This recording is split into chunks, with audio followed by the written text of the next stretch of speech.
راني نقشر في البطاطا ما على بالكيش. ها باينه شنو ندير، راني حنصبغ شعري. خديجه يا اخي انا اختك وانت يا اختي، وعلى بالك بلي نبغيك وانت يا ثاني على بالي بلي تبغيني.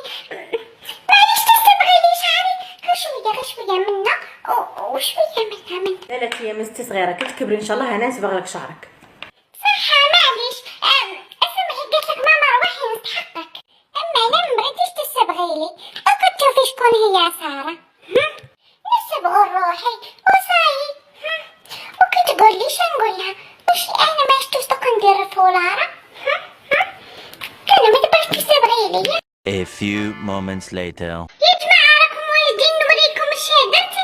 الله يجعل الخير. دخلي صبغت شعري. يا حوجي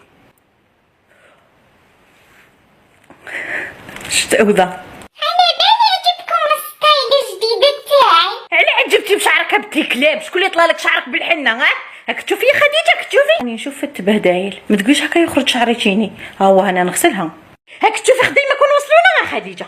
اليوم عنداتك وصبغت شعرها والغدوه نصيبها بالصاحب بصح سني، ومن بعد ان شاء الله نتفاهم معك. روحي انتي روحي حسبك نصبغ لك شعرك واقيلا وبالحرام غير روحتي هكاك تقراي وخليهم يعيطوا لك جده الحاجه.